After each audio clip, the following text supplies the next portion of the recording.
তখন ও চিন্তা করছে আমি তো ভগবানের এত বড় ভক্ত নই, কিন্তু আমার এত সৌভাগ্য আমার বাস হবে বৃন্দাবনে। তো বিয়ে যেদিন হয়েছে, বিয়ের পরে স্বামীর সঙ্গে শ্বশুর বাড়ি যাচ্ছে, রাস্তায় যেতে যেতে চিন্তা করছে আমার কি সৌভাগ্য, আমার বিয়ে হচ্ছে কোথায়, বৃন্দাবনে আমি গিয়ে থাকবো। আর আমি শুনেছি সাধু মহাত্মারা বলেন বৃন্দাবনে কৃষ্ণ থাকে। আমাদের এখানে হরিনাম জপ করে, মঙ্গলারতি করে, নিরামিষ খেয়ে ভগবানকে খুঁজতে হয়, কিন্তু বৃন্দাবনে ভগবান ঘুরছে, কেবল দেখতে হয়, আপনি চিনতে পারলেই হলো। তো ভগবানের বয়স কত জানেন? বয়স, ভগবানের বয়স কত? ভগবানের বয়স কত? ও বয়স নতুন কথা শোনাতে হবে, আমাকে ঘন ঘন নিয়ে আসে মহারাজ। ভগবানের বয়স হচ্ছে 16 বছর, রাধারানীর বয়স কত? 14.5 বছর, মনে রাখবেন। ভগবানের বয়স ধরে ধরে ভগবানের বয়স 16 বছর। আর আমার সঙ্গে যার বিয়ে হয়েছে আমার স্বামীর বয়স 18 বছর। তাহলে ভগবানের সঙ্গে যদি আমার দেখা হয়, ভগবান আমাকে কি বলে ডাকবেন? কি বলে ডাকবেন? বৌদি, তাই তো নাকি? আর হিন্দিতে বলে ভাবি। তো চিন্তা করে করে যাচ্ছে, ভগবানের সঙ্গে যদি আমার দেখা হয় ভগবান কি বলে ডাকবে? চলে চলে ভাবি। যেতে যেতে সন্ধ্যা হয়ে গেছে, তার স্বামী বলছেন সারাদিন হেঁটে হেঁটে এসছি তো ক্লান্তি লাগছে, তুমি একটু বসো, আমি যমুনা স্নান করে আসি। ও ভয় পাচ্ছে, এই বৃন্দাবনে কাউকে আমি চিনি না, তুমি আমাকে ছেড়ে চলে যাচ্ছ, আর এত বড় ঘন্টা ধরে বসে আছে, ভয় লাগছে। না না তুমি যেও না, বলে তোমার কোনো ভয় নেই, আমি যাবো, স্নান করে আসি। স্বামী গেছেন, সঙ্গে স্বামী যেই চলে গেছেন, দূর থেকে আওয়াজ আসছে, ভাবি, বলুন ভাবি ভাবি। ও চিন্তা করছে আমাকে তো কেউ চেনে না, এখানে কে ভাবি বলে ডাকছে। ও আরো ভয় পেয়ে গেছে, কাঁপছে আর কান্না শুরু। স্বামী নেই কাছে, কোনো ছেলে আসছে আমার কাছে, আর লোকটা কাছে আসে, কাছে আসলে বোঝা যায় তো, না দেখলেও বোঝা যায় যে আওয়াজ শুনে ভাবি ধরে ভাবি। কাছে এসে জোর করে ঘন্টা তুলে একটা হেসে চলে গেছে। ওখান থেকে এত ভীষণ ভয় পেয়ে গেছে। কেন ভয় পেয়েছে? শাশুড়ির একটা ভয় আছে, জানেন? শাশুড়ির ভয় সবাই করে, এখন করে গেলে জানি না, এখন আবার বৌমাদের ভয় শাশুড়ি, উল্টো হয়ে গেছে একদম না। তো শাশুড়ির ভয়, শাশুড়ি যদি জানতে পারে নতুন বউ মুখ দেখিয়ে ঘুরে বেড়াচ্ছে, সেই জন্য এত বড় ঘন্টা ধরেছে, কোন ছেলে আমার মুখ দেখে চলে গেল, তখন মুখ কে দেখবে? বিয়ে করার পরে না, শাশুড়ি দেখবে, শাশুড়ি। এসো মা লক্ষ্মী, বস করে আপনার বিয়ে করে। শাশুড়ি বৌমার মুখ দেখে প্রথম তাকে উপহার দেবে। মা সীতার মুখ দেখে আমাদের কৌশল্য মাতা সীতার জন্য কি দিয়েছিলেন? কনক ভবন, কনক, সোনার বিল্ডিং দিয়েছিলেন, সোনার। তো এ ভয় খাচ্ছে, ঘুরে ঘুরে সবাই একটু কাঁদেন, সবাই কাঁদছে। স্বামী যখন ফিরে এসছেন, কাঁদছে কি হয়েছে? তুমি জানো কোন একটা ছেলে ভাবি ভাবি বলে আমার মুখ দেখে পালিয়ে গেছে। তখন স্বামী বলছেন বৃন্দাবনটা বেশি বড় না, আমি খুঁজে বের করবো। তারপরে বাড়ি গেছে, সংসার হচ্ছে। একদিন শাশুড়ি বলছে তোমরা বিয়ে করে এসে সংসার শুরু করে দিলে, বাঁকে বিহারীর আশীর্বাদ নেবে না? বৃন্দাবনে মেন ঠাকুর হচ্ছেন বাঁকে বিহারী, যাও। তো স্বামী স্ত্রী যাচ্ছেন বাঁকে বিহারী দর্শন। যারা বৃন্দাবনে কারা কারা গেছেন, কারা কারা গেছে বলেন রাধে,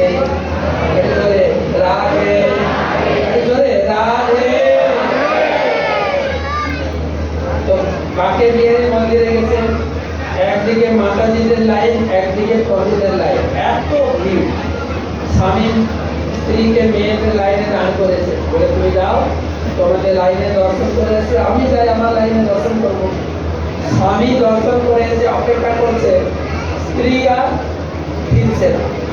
অনেকক্ষণ পরে খুঁজতে গিয়ে দেখে যেখানে ছেড়েছিল ওইখানে ঘন্টা ধরে দাঁড়িয়ে আছে।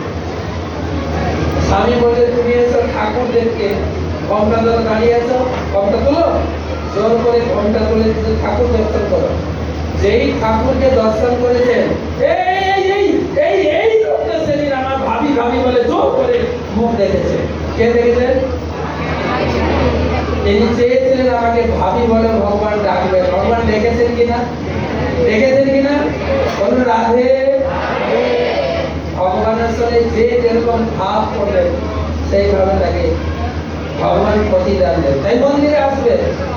তো এই ইয়াং ছেলেরা যেখান থেকে গল্প শুরু হচ্ছিল, ইয়াং ছেলে একটা এসছেন কৃষ্ণ মন্দিরে। কৃষ্ণ দাঁড়িয়ে আছেন, সবাই এসে প্রণাম করে চলে যায়। কিন্তু ওই ছেলেটার একটা ভাব হয়েছে, বলে ঠাকুর তোমাকে দেখে না আমার খুব কষ্ট হচ্ছে গো। তুমি সেই সারাদিন দাঁড়িয়ে থাকো, রাত্রেও ঠাকুর দাঁড়িয়ে থাকে, তাই না? পূজারি তো মন্ত্র পড়ে ঘুম পাড়ায়, কিন্তু ঠাকুর কোথায় থাকে? ঠাকুর দাঁড়িয়েই থাকে। তুমি দিন রাত দাঁড়িয়ে থাকো, তোমার পা গুলো ব্যথা করছে না গো? ঠাকুরের কথা শোনো না, আমি তোমার হয়ে কিছু করে দাঁড়াই, তুমি যাও একটু বিশ্রাম করতে। ঠাকুরের জন্য পছন্দ হয়ে গেছে, তাই নাকি? আসো আসো, তুমি আসো, তুমি আসো আমার মন্দিরে, আমি নামছি। ঠাকুর নামছেন আর ছেলেটা উঠছে, আর আমার সাথে কথা বলতে, ঠাকুর নামছেন ছেলেটা উঠছে, রাস্তায় দেখা। বলে তুমি আমার হয়ে দাঁড়াবে তো? হ্যাঁ, আমার কোনো কষ্ট হবে না, তুমি যাও বিশ্রাম নাও। বলতে না, তুমি আমার হয়ে দাঁড়াবে, একটা শর্ত কিন্তু। কি শর্ত? তুমি দাঁড়াবে কিন্তু কথা বলতে না। শর্তটা কি? বলে তো ঠাকুর কথা বলে কি? হ্যাঁ না, ঠাকুর কথা বলেন, আপনার সঙ্গে বলেন না, কারণ আপনি মনে করেন ঠাকুর পাগল। ভাবের লোক পেলে কথা বলে। কারণ পুজো হচ্ছে কি করে, যে কি খেতে পছন্দ করে, কোন তিথিতে কোন কালারের ড্রেস করতে পছন্দ করেন, পূজারীদের বলে দেন। নাহলে ঠাকুর কি করে পারে? আমাদের মায়াপুরে তো রাধা মাধব জননিবাস সঙ্গে কথা বলে, কত প্রমাণ আছে। তো তুমি কথা বলবে, তো দাঁড়িয়ে গেছেন ছেলেটা, গিয়ে শ্রীভঙ্গ হয়ে দাঁড়িয়ে গেছে। ঠাকুর গেছেন কোথায়? ঠাকুর গেছেন বিশ্রাম করতে।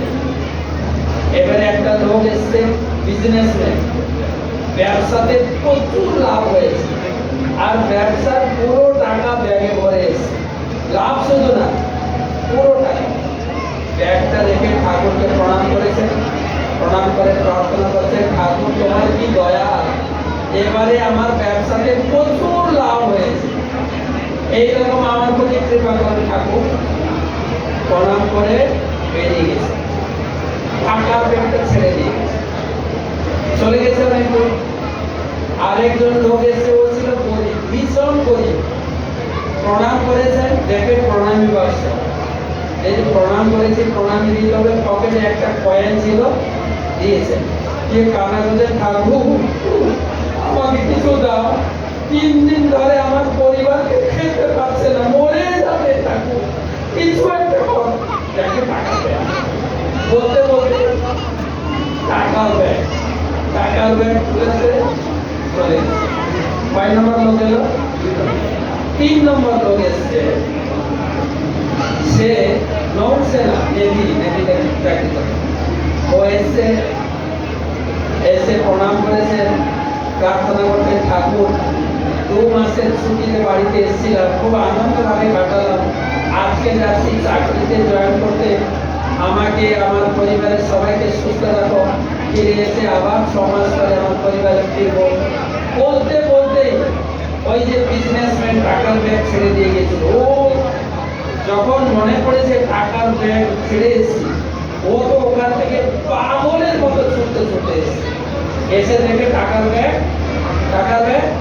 নাই। আছে একটা লোক যে ঠাকুরের সামনে হাত করে বেড়ি করে কিছু বলছে, ওকে ধরেছে হাতটা, এই আমার টাকার ব্যাগটা ফেরত দাও, টাকার ব্যাগটা ফেরত দাও, টাকার ব্যাগ দাও না, পাগল হয়ে গেছে।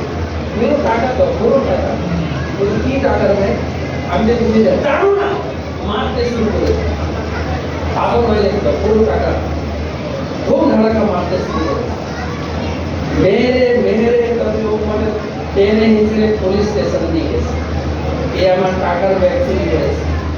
আর এ বলছে আমি চুরি করিনি, পুলিশ কার কথা শুনতে বলে, এ বলছে আমি চুরি করিনি, আর বিজনেসম্যান বলছে চুরি করেছে, পুলিশ কার কথা শুনবে?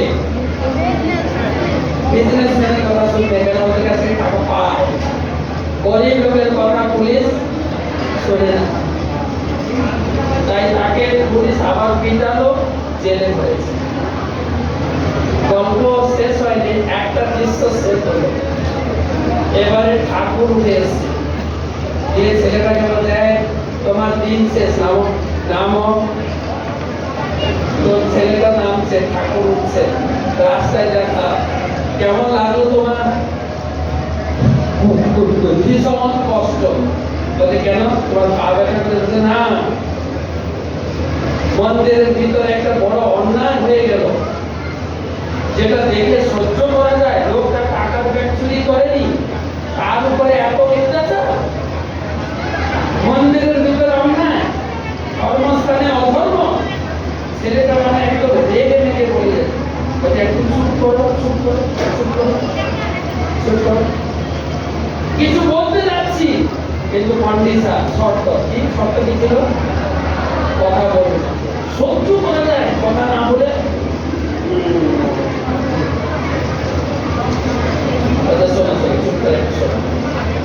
তিনটা লোক এসেছিল না, প্রথম লোকটা বিজনেসম্যান, দ্বিতীয় লোকটা ছিল গরিব, তৃতীয় লোকটা হচ্ছে নৌসেনা বা নেভি। তো বলছেন যে প্রথম লোকটা বিজনেসম্যান ছিল, ও এত টাকা নিয়েছিল, ও ব্যাগ ফেলে দিয়ে গেছে, এর কারণ হচ্ছে ও যদি ব্যাগ নিয়ে বেরোতো, সন্ত্রাসবাদী তাকে খুন করে ব্যাগ নিয়ে, কিন্তু ও আমাকে প্রণাম করেছে, আমি অত সহজে ওকে মরতে দেব? আমি ওকে বাঁচাবো না? আমি ওর টাকার ব্যাগ হারিয়েছি, কিন্তু ওকে বাঁচিয়েছি কিনা বলো? বলো তো, টাকার দাম বেশি না জীবনের দাম বেশি? ও বেঁচে থাকলে অনেক টাকা ইনকাম করছে, বাঁচিয়েছি কিনা? বলছো ওই লোকটার কথা বলছে না, 3 নম্বর লোকটা, একটা শুনো, দ্বিতীয় লোকটা গরিব ছিল, টাকার ব্যাগ তো আমি নিই নাই, টাকার ব্যাগ আগে দিয়েছি, গরিব লোকটাকে দিয়েছি, ওর দুঃখ আমি বুঝিয়ে দিয়েছি, ও সারা জীবনে দুঃখ চলে গেছে। এবারে 3 নম্বর লোকটা ছিল নেভি, ও এসেছে, প্রার্থনা করেছে, তুমি খোঁজ নিয়ে দেখবে, ও আজ থেকে 3 দিনের মাথায় ওর জাহাজ মাঝ সমুদ্রে ডুবে গিয়ে সব মারা যাবে। আমাকে প্রণাম করেছে, আমি অত সহজে মরতে দেবো? আমি ওকে বাঁচিয়েছি কিনা বলো? জেলে রাখলেও বাঁচিয়েছি কিনা? তাই মন্দিরে আসবে, ভগবানকে প্রণাম করবেন, ভগবান কন্ডিশন করেছে, আমাকে যদি কেউ প্রণাম করে, তার চির জীবনের দুঃখ আমি মোচন করে দেব। তাই এখানে বলছে প্রশান্তি, প্রশান্তি। দ্বিতীয়ত এখানে একজন বিখ্যাত লোক স্টিভ জবস